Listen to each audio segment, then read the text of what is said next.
My buddies Mike Greenberg and Rece Davis are here, the hosts of the NFL Draft on ESPN and ABC, respectively. Thank you guys for having me. It's so funny when you're like, which seat do we sit in? And then you mention how if this was the old SportsCenter days, the man with the most tenure, or lady, in the case of Linda, would choose where he or she sat, and you'd have to take the other one. That's the way. That's correct. So Rece would have gotten to choose before me. And where would you have been in that? Which of you started at ESPN? Oh, he started before. Yeah, a little bit before Rich. Oh, yeah. Rece and I used to do the 2 a.m. Quite a bit, and he was the veteran.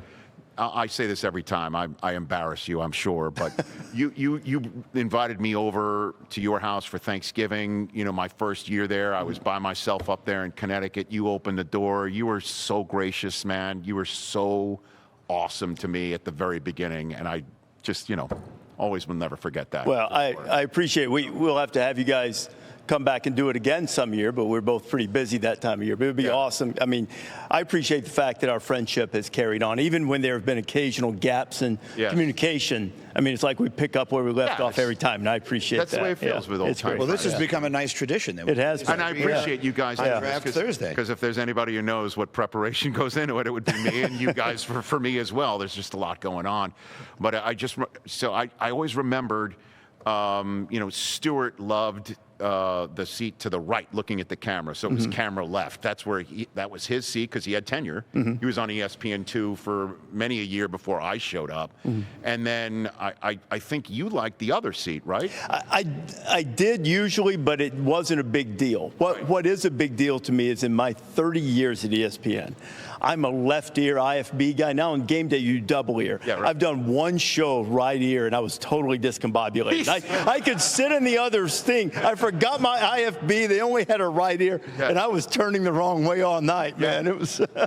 I remember all of that, man, especially, back in that day, back on the Rich Eisen Show radio network here with Mike Greenberg and Rece Davis here, that, Dan Patrick was the seat that I sat in when I was with Stuart, and if I ever did with Dan, I had to sit in the other seat.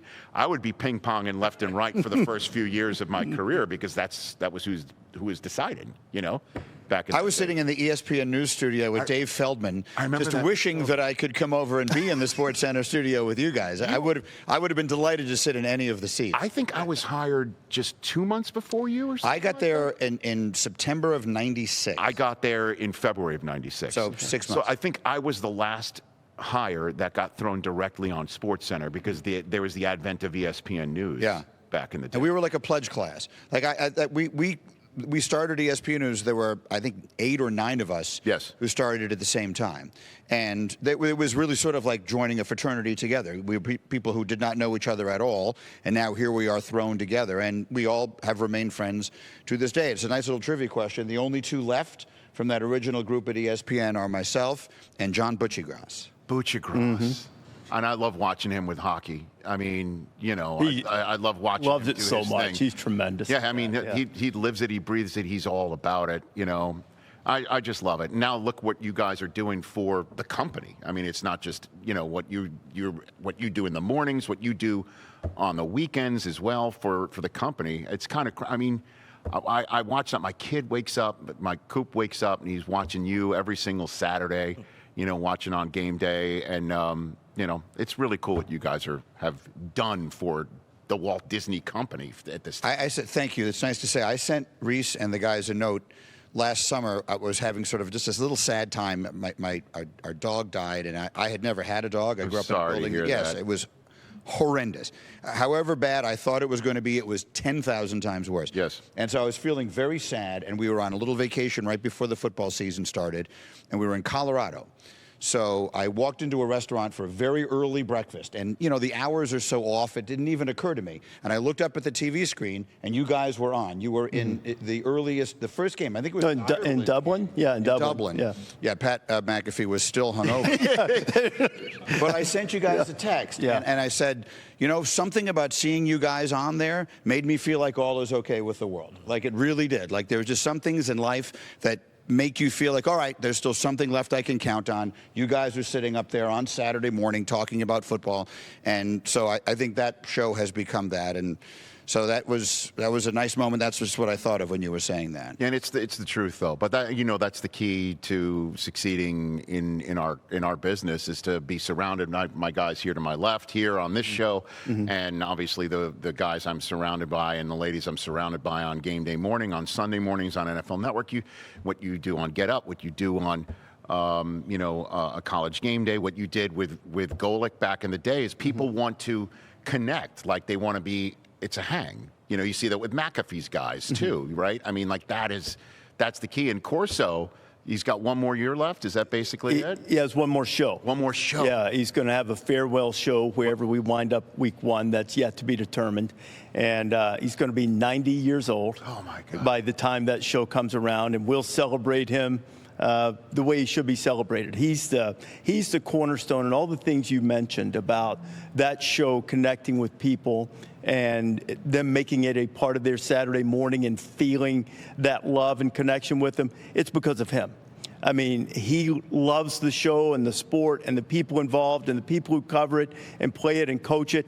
And, I mentioned this when we announced that he was stepping down, that I think it would have been very easy for him, because Fowler did such an unbelievable job with that show for 25 years. And when I came in, it would have been real easy for LC, even though I knew him, to go, okay, let's see how it goes. Not that way. Okay, here we go, sweetheart. We're going to kill him. We're going to kill him. That's the way he is. He's like that with everybody that comes in, open arms. And the show will be different without him, but at the same time, I think the things that he has sort of made part of the fabric of that entire show are going to be there permanently. I mean, he's the reason that it has succeeded the way it has. Yeah, I mean, they're putting on the headgear and the college kids going crazy behind him. My favorite Corso story, and then we'll get to the draft for tonight. My favorite Corso story comes from Rod Woodson, who I worked with for a million years on NFL Total Access on the net. And he tells a story about how he got recruited. And, he's from Indiana. And I asked him, why didn't you go to Indiana? He went to Purdue, as we all know. And he said he was recruited by Indiana, and he opened the door one day to his house, and standing on the other side of the doorstep was Lee Corso. And Corso rings his doorbell. Rod Woodson opens it up, and it's Lee Corso saying, "Son, I've just been fired as the head coach of Indiana University. On my way over, I heard it in the car on the radio." That's how he learned it was done. And he goes, "But it's still an amazing school, and I think you should go there." Wow. That was what his pitch was, yada, yada, yada. Yeah. He went to Purdue. But it was still just amazing that he's fired on the way over to see one of the generationally brilliant players to ever emerge from that state. And he's still trying to, you should still go there. Yeah. That's what he said. It shows the kind of man that he is. Right. And it flies in the face of something that Dick Vitale told me one time, somewhat in jest, a little bit.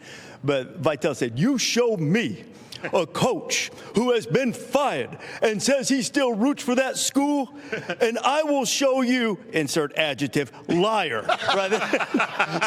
So if there is an exception to that, yes, it's LC, and I believe that story, and I believe he meant it. All right, now I got to tell my favorite Dick Vitale story. Oh, let's hear that. Because Dickie V would be doing tons of games before SportsCenter, right?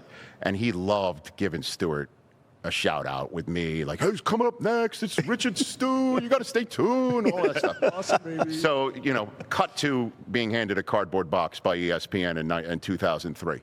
And so I'm on my honeymoon with Susie, who you guys know. And I'm driving on the A1 in Italy, white knuckling, okay? There are many, many, many small cars riding my rear bumper because I'm not going fast enough. My cell phone goes off. Susie answers it. She's like, "Hello?" "Oh my gosh, yeah, hold on a second." She hands me the phone, which she would never, if I had answered the phone, she would have read me the riot act. She hands me, I'm like, "Who is this, the president?"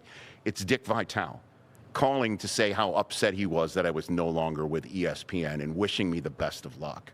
Wow. And I thought to myself, a million things. Which is, I'm driving in Italy and Dick Vitale's calling me right now. This is the coolest thing of all time. He couldn't have been nicer also, Dickie V, And he remains that way. I mean, there are so many things about ESPN. Look, we make 1,000 decisions a day. Obviously, some of them are probably not right. But the way we have, the respect with which we have treated these legends who've been there forever, like Lee Corso and Dick Vitale and some others, Cliff Drysdale and many others who built the place. Hubie Brown. Hubie. Oh, say Hubie, my favorite analyst the in painted any sport area of all time. Foul shots, 3 to make 2, and then I love when he would laugh at things that only he thought were funny. And I say this with, nothing but respect. He was my favorite analyst in any sport ever. I don't think anyone ever taught the game better than he did. I think that's among the things we've gotten as right as anything else. Let's talk about the draft. I've got Mike Greenberg and Rece Davis here. Greeny, let's go first. Do you think the story of tonight is going to be what? Well, and I was listening to your conversation with Kurt Warner. It would sort of be cliche to say the story is where is Shedeur Sanders going to go. I don't think it's cliche at all. The conversation began with the Giants taking him at 3, and it has morphed all the way to will he still be available tomorrow night when the Browns are picking at 33? And the honest answer is I have absolutely no idea. I feel like if Aaron Rodgers were at all committed to the Pittsburgh Steelers, then I would feel like there was a better chance that Shedeur slides all the way through the evening. I say this just based on as an observer. I'm obviously not. I'm not an expert on that. I'm not an insider, but I can't imagine the Steelers coming out of this without a quarterback. If you watch the interview that Aaron did with Pat McAfee. And we just lived, you and I, through the Aaron Rodgers experience as a Jet fan for the last 2 years. Like, say whatever you will about him, he does not sound like a person who was excited to go play there. He didn't sound like a person who was ready to play, commit. Like, I think he would definitely get excited to play there once he's now through whatever else he's thinking about in his life. I kind of, playing in Pittsburgh, one last shot. You're playing the NFC North and the AFC East. You get to take one last stroll through the NFL against the teams you'd love to beat and you used to beat quite a bit. I think he would get into it, but I understand what you're saying. He didn't sound like a guy who was ready to commit. That's what I mean. Unless they know something that we don't. Right. If I'm them, I'm getting a quarterback, and so to me, it feels like if Sanders is there at 21, I feel like the Steelers would take him. I base that exclusively on my own opinion and not on any insight or knowledge that I have. I agree with you, and I also think it's the story of the night. I don't think he'll make it all the way out of tonight because if the Steelers were to pass on him, I think then it might set off a chain of events of something we haven't seen yet, a lot of trades and people trying to get into the first round at the end of the first round to get him, which I'm optimistic about his success, but I actually also think that's about the right place. Pittsburgh? No, later in the first round. I see what you're saying. Later in the first round, and I'm not so sure I don't feel that way about all of the quarterbacks. I don't blame Tennessee for taking Cam Ward. A lot of ability. Upside is there for sure, but overall, big picture, great quarterback prospects. Probably the second half of the first round for all of these guys at best, and most of them the next 2 days after that. Well, you had a front row seat for the last 2 years with the Colorado Buffaloes. That's for sure. I don't know, man. I look at Travis Hunter, and I think to myself, we can't comp him. There's no comp. Right. And that's why Andrew Berry mentioned Shohei Ohtani as a comp. Yeah. What are we talking about here? Except the most unique, which I know is redundant, talent that we have seen. There's no comparison, which is why I don't know. Like, did we go through the season? Did you go through the College GameDay season looking at Cam Ward, not to put you on the spot, saying that's the first overall pick in the draft? No. And I like him. Big fan. Thought he was the best quarterback in the country this year. But number one overall pick, I'm a big Drake May guy. Maybe I'll be proven wrong about this. I liked May better than the other two that went at the top last year. But I don't see them that way. That doesn't mean, to Kurt Warner's point earlier, that they can't develop and become that. I certainly see the traits on both those guys with Cam Ward, Shedeur, that show that they could have success in the NFL, for sure. No, I'm not doubting that for a second. But, to say that you're going to, I know it's not as expensive as it used to be, but to stake your franchise at this point, it's tough. I'd take Travis Hunter. I would take Travis Hunter first overall if I were in there, or I would lobby for it. I did an essay, by the way, this week that I thought was interesting, but Paul Hembekides, who does our research, is just phenomenal. Mm-hmm. And what will happen tonight is Cam Ward will get drafted. Yes, sir. And then maybe we'll wait a long time for Shedeur to get drafted. And the narrative for tonight will be woe is him, how sorry everyone will feel for him. The reality is, being the second quarterback taken in your draft class in recent memory is by far the best thing that can happen to you. If you look at last year with Jaden Daniels, you look at the year before that with C.J. Stroud, the last 9 MVPs in the NFL have all been quarterbacks. It's 5 different people. None of them were the first quarterback taken in their class. This past year, 9 quarterbacks started a playoff game for the team that drafted them. A combined total of 0 of them were the first quarterback taken in their class. So while tonight is a very special night, it's just one night. And then what really matters is what comes next. And at least in recent memory, being the first quarterback in the class has not always worked out so well. And then you could also say the second overall pick has been the star of the draft, and Travis Hunter could be that again after Jaden Daniels last year, and then before that C.J. Stroud on top of it. And, ask Lamar Jackson how his long night paid off for him. You know what I mean? Right. Yeah. I mean, he's Aaron Rodgers. He's sitting there on top of his stacks right now with 2 MVP trophies and an annual shot at the Super Bowl. Right. And he's going to, you guys are locked in on the NFL more. He's going to win one, if not more than one, before it's over. Right? Yeah, he's going to. He was so phenomenal in college, and every little thing that you might look at and say he needed to improve, he did. But he was well coached in college by Bobby Petrino, for whatever, people might have the visceral reaction when you say that name. But Lamar is a guy that you look at with all these skills and then still did all of the work to elevate right there. And he's become a guy that's easy to root for. I think you're like, okay, this guy's so good, he's got to win a Super Bowl. Oh, and Allen was in that same class. Yeah. And, of course, is outstanding. And Baker was the first quarterback taken that year, and Sam Darnold was the second. So I think the point remains the same. One of these guys is going to it'll be determined by where they wind up, by the coaching they get, the circumstances they wind up in, not by what number is attached to their name when they get drafted. Well, I know you've got a show at 4, but let's finish the show together. We're at the top of the hour. Are you guys cool? Sure. Yeah, I've got nothing to time. Yeah. Especially since, Rece, if you don't mind, a moment for the Jet fans in a split second.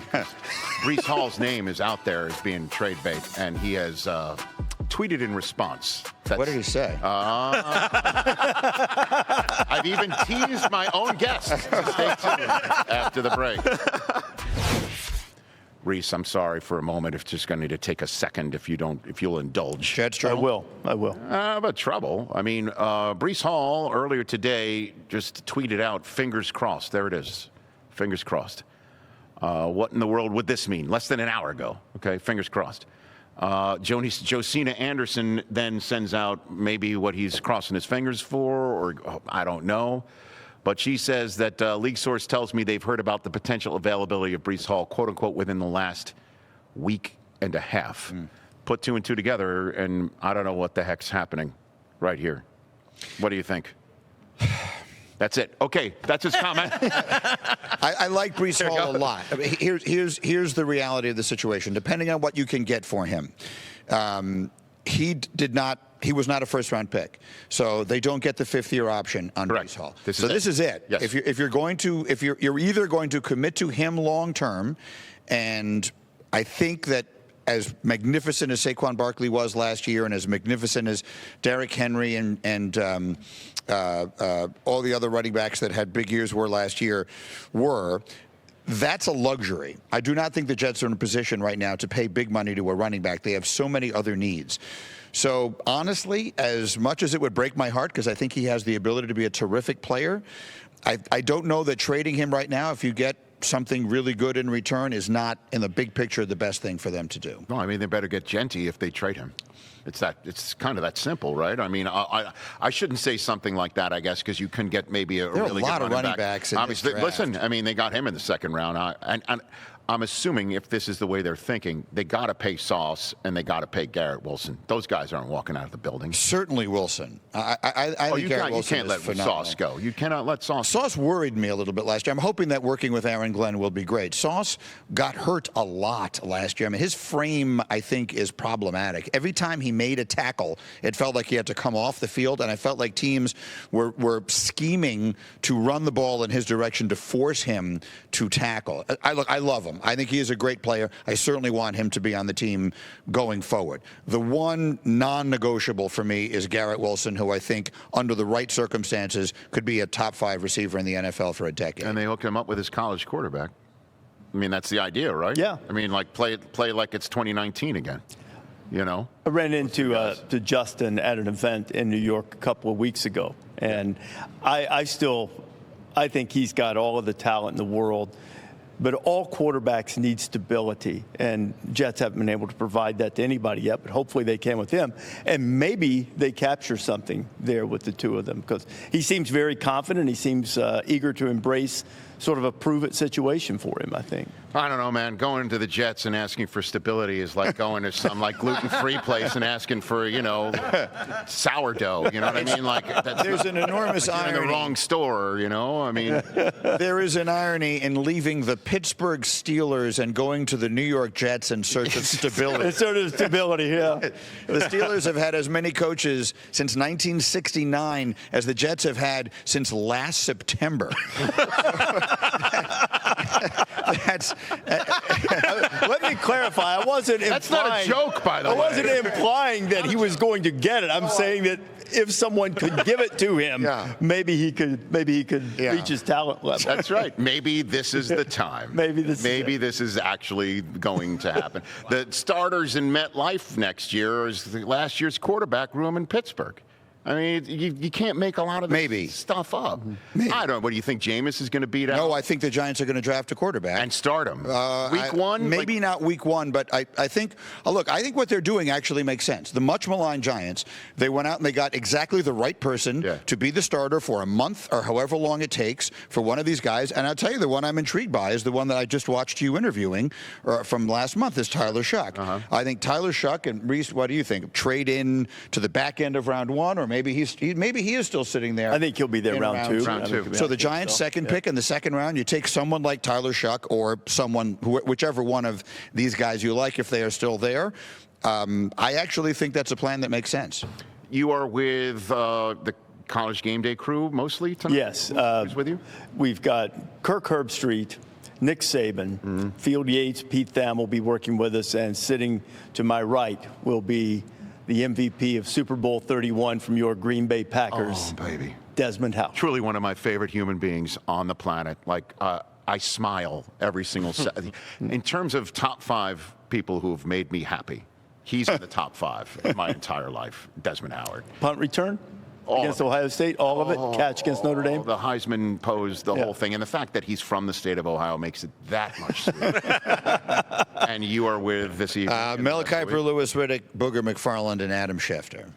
We'll also have Laura Rutledge in the green room. And Molly McGrath will be down there doing interviews. Well, I wish you nothing but the best of luck. You too. This is a great tradition. I love it. Let's keep doing it as long as you guys are willing. I'm happy to do it. It's like the State of the Union, right? Right. It's a little like that. It is. It's all different. The State of the Union's longer than tonight's draft. That's for sure. When Shane Gillis called Nick Saban Alabama Jones with his hat, it's truly one of my most favorite moments on television of the last year. How did you take that one in? It was funny. There were some other extenuating comments that perhaps we could have done without, but otherwise, but I'll tell you, it's always great to see Shane. Hey man, I'll be honest. I'm watching that at home, enjoying it as a viewer, but as a fellow host, I'm like, oh God, Rece is going to have to step in here. But did Nick take it all right? The Alabama Jones thing, you didn't mind at all. Actually, yesterday I watched him arrive here in Green Bay, and he got out of the car and he put on the hat. Oh, he did. Yes. So Alabama Jones is here in Greenberg. Alabama Jones hat. I could not have laughed out louder. Great line. When It was a great line. When he called him Alabama Jones. Oh my God, was that fantastic! Yeah. I know I've only got 90 seconds left. You got your favorite Saban story since he's come on the set? You know what?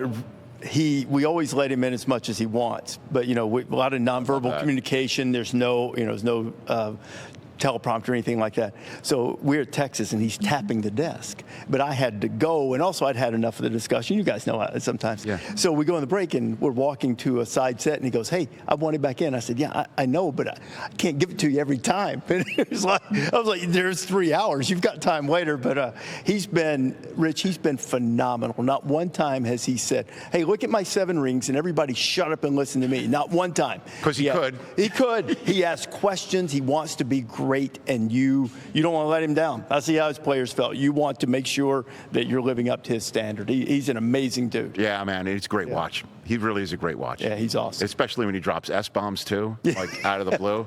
Like you know he's being unvarnished. Yeah, telling Kirby and Sark that they were full of it on the SEC championship day was pretty good. That has to be good. It's pretty good. But he's tapping the desk, and you have to tell Coach no. Which every now and then, yeah. Which I'm sure doesn't happen quite often. Not often, except for Miss Terry. I love Terry. Well, that's for another day. Yeah, right. Rece Davis, Mike Greenberg, wrapping up this Rich Eisen Show. Have a great chat. You too. Thanks. Have a great show. Catch the Rich Eisen Show live weekdays from 12 to 3 p.m. Eastern on Roku Sports Channel in the U.S.